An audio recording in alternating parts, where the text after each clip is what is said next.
दर्च बुत है जमात के आस्तीनों में, मुझे है हुक्म अज़ां ला इलाहा इल्लल्लाह। इन खां वधीक ॿियो को अलमियो, उन खां वधीक तव्हां असांजी ॿी का बदकिस्मती थी सघे थी पई जो पंहिंजे रब सां मुलाक़ात लाइ अचूं था पिया, पर जंहिं अल्फाज़ुनि सां अल्लाह सां ॻाल्हायूं था, मुखातब थियूं था, उन्हनि जे माना जी का बि ख़बर न आहे।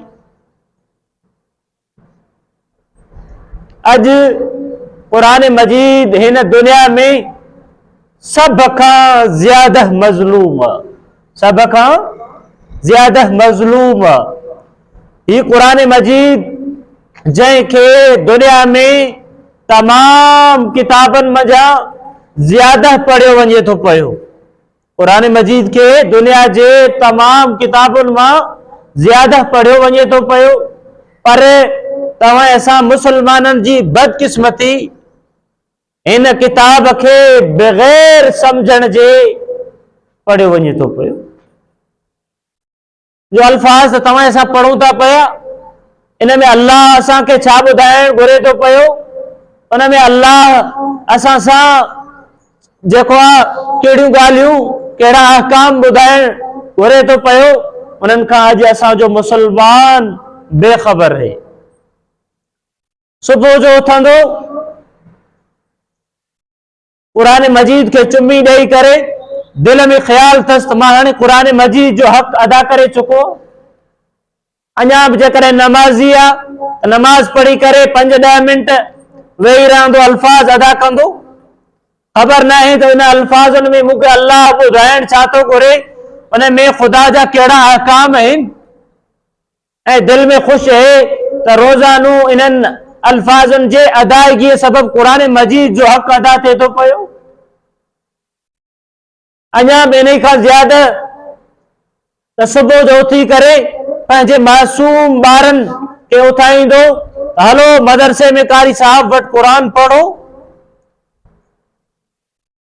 इन में ख़ुशि है त मुंहिंजा मासूम ॿार क़ुरान मजीद जे अल्फाज जी जेका विर्द कनि था पिया, हाणे मां क़ुरान मजीद जी हक़ अदायगी कयो।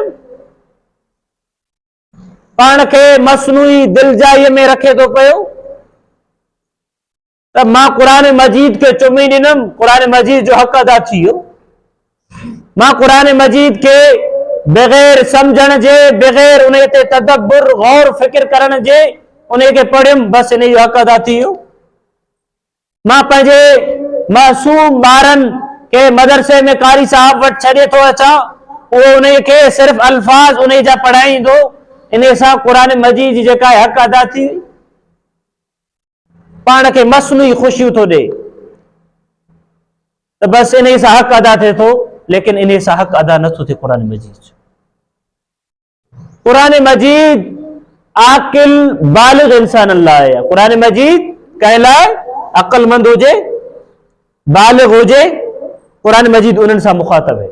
वञो उलमा खां पुछा कयो, साईं क़ुरान मजीद जा अहकाम असां लाइ आहिनि या ॿारनि लाइ आहिनि?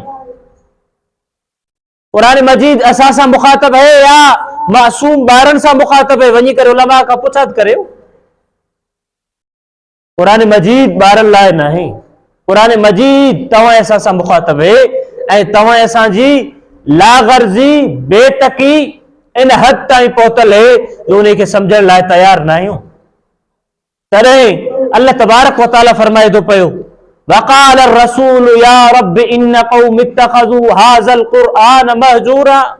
आका अलैहिस्सलातु वस्सलाम जन अल्लाह जे दरबार में फरियादी थींदा, या रब, ऐ मुंहिंजा पालनहार, ऐ अल्लाह, ऐ रब, इन क़ौम इत्तख़ज़ू हाज़ल क़ुरआन महजूरा, बेशक मुझे हिन उम्मत क़ुरान मजीद के छॾे ॾिनो हुई।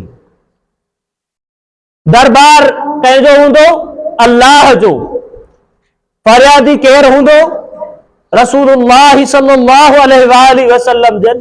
त पोइ मुसलमानो, तव्हां असांखे सोचणु घुर्जे, छा आका अलैहिस्सलातु वस्सलाम जन जे इन फरियाद खां बाद तव्हां असां लाइ कुझु बचंदो जो असां उम्मीद जेका आहे जन्नत जी रखूं?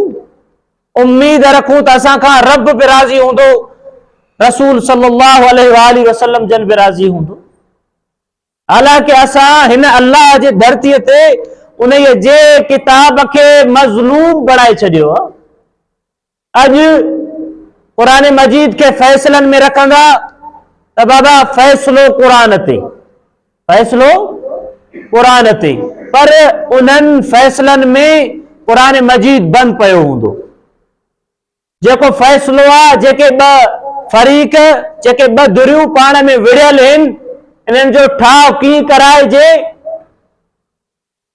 उन ठाह जे हवाले सां ॻाल्हियूं उते वेहंदड़ मुक़दम, उते वेहंदड़ सरदार, नवाब, सैयद सगोरे, मौली साहब जा हूंदा। क़ुरान बंद पियो हूंदो। क़ुरान खां पंहिंजे फैसले मुताबिक़ रहनुमाई न वठंदा ऐं इन ख़ुशफ़हमी में आहिनि त हाणे असां क़ुरान मजीद जो जेको हक़ अदा करे छॾियोसीं त फैसले में क़ुरान मजीद रखी आया आहियूं। क़ुरान बंद पियो आहे, फैसलो मौलवी कंदो। क़ुरान बंद पियो आहे, फैसलो सरदार कंदो। क़ुरान बंद पियो आहे, फैसलो मुक़दम ऐं नवाब कंदा।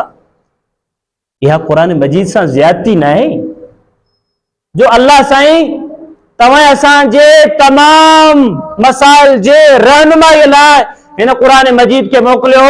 असां पंहिंजे उन्हनि फैसलनि में क़ुरान मजीद के बंद रखी करे असां चऊं था पिया त बस हाणे असांजो फैसलो क़ुरान ते थिए, क़ुरान जीअं चए थो उन वांगुरु न थिए। फैसलो क़ुरान ते थिए, जीअं क़ुरान चए थो उहे न थिए। फैसलो आम इंसान कनि। क़ुरान मजीद सां इहा ज़ुल्म न आहे। अल्लाह जो कसम, हिन कायनात में जेकॾहिं मज़लूम का हस्ती आहे त ही क़ुरान मजीद थो। ऐं क़ुरान मजीद के इन सतह ताईं मज़लूम रखंदो त वक़ाल रसूल या रब इन क़ौम इत्तख़ज़ू हाज़ल क़ुरआन महजूरा वारी फरियाद तव्हां असां ते हूंदो त क़यामत जे ॾींहुं अल्लाह जे दरबार में आका अलैहिस्सलातु वस्सलाम जन तव्हां असां लाइ फरियादी थींदा त ए मुंहिंजा पालनहार, मुंहिंजे हिन उम्मत क़ुरान मजीद खे छॾे ॾिनो हुई। मुंहिंजे हिन उम्मत, मुंहिंजे हिन क़ौम क़ुरान मजीद खे छॾे ॾिनो हुई। दुकान में क़ुरान मजीद रखी हाणे सोचींदा आहिनि त हाणे असां क़ुरान मजीद जो हक़ अदा करे छॾियो आहे त असांजे दुकान में क़ुरान मजीद पियो आहे। घरनि में क़ुरान मजीद खे रखी छॾींदा। हाणे इन ख़ुशफ़हमी में आहिनि त हाणे घर में क़ुरान मजीद रखी आया आहियूं, बरकत थींदो। तुंहिंजे घर में बरकत कीअं थिए? क़ुरान जे अंदाज़ सां तोखे घर हलाइण जा हुकुम तौर तरीक़ा सेखारिया आहिनि, उन्हनि खां त तूं गाफ़िल आहे। क़ुरान खां त रहनुमाई वठी ई नथो। दुकान में क़ुरान मजीद रखी छॾे थो पियो। हाणे इन ख़ुशफ़हमीअ में आहे त मुंहिंजे रिज़्क, रोज़ी, कारोबार में बरकत थींदो। क़ुरान मजीद रिज़्क में कुशादगी जा जेके तौर तरीक़ा ॿुधाया आहिनि उन्हनि खां त तूं गाफ़िल आहे। उन लाइ त क़ुरान मजीद खे पढ़े ई नथो। क़ुरान मजीद खे तूं त सम्झियो ई न आहे ऐं तूं इन ख़ुशफ़हमी में आहे त मुंहिंजे रिज़्क में बरकत थिए, मुंहिंजे घर में बरकत थिए। हा, पाण खे ख़ुशफ़हमी में रखे थो पियो, लेकिन क़ुरान मजीद अल्लाह वटि, अल्लाह जे दरबार में इन क़ुरान मजीद खे ख़ाली दुकान में रखण लाइ, इन क़ुरान मजीद खे फैसलन में बंद रखण लाइ, इन क़ुरान मजीद के सिर्फ चुमी पाए रहनुमाई इन खां न वठण लाइ, इन क़ुरान मजीद के पाण न पढ़ी सिर्फ ॿारनि खे सुबुह जो क़ुरान मजीद पढ़ाइण जेको मोकिलण लाइ फरियादी थींदो त अल्लाह क़ुरान त अक़लमंद इंसाननि सां मुखातब हो। तुंहिंजा अहकाम त अक़लमंद इंसाननि लाइ आहे, हिननि त मासूम ॿारनि जे हवाले करे छॾियो। दुनिया में चंद लख कंहिं मासूम ॿार खे ॾींदो त वञी करे ही वठी अचे को सामान घर जो।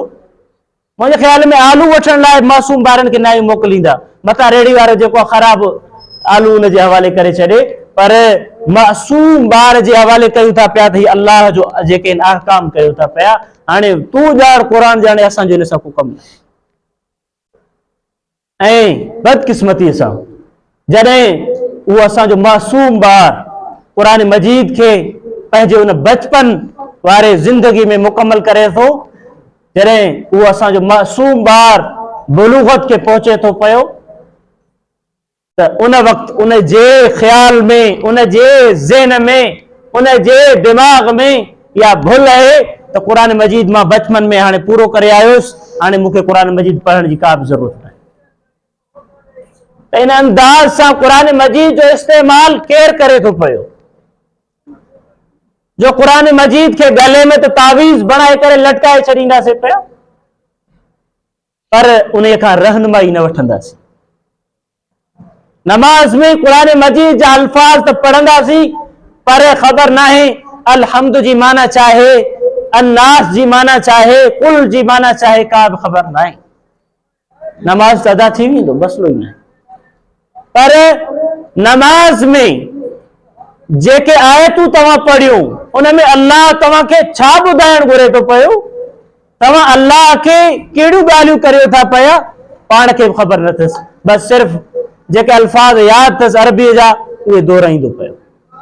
ऐं हाणे उज़ुर जॾहिं उन्हनि खे चवंदो बाबा कुरान मजीद खे सम्झो छो नथा, साईं असां कमकार वारा माण्हू, असांखे को टाइम ई नाहे, साईं असां त अनपढ़ियल हूं, असां त अनपढ़ियल हूं, असां हाणे कुरान मजीद खे छा सम्झूं।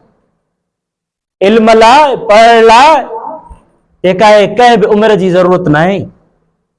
जेको आहे पींघे खां वठी करे क़बर ताईं सिखण ई सेखारण जो जहान आहे, उन में तव्हांजी इहा मजबूरी न ठहंदी जो तव्हां चओ त साईं असांखे टाइम न हो, साईं असांखे जेका आहे इन जो इल्म न हो।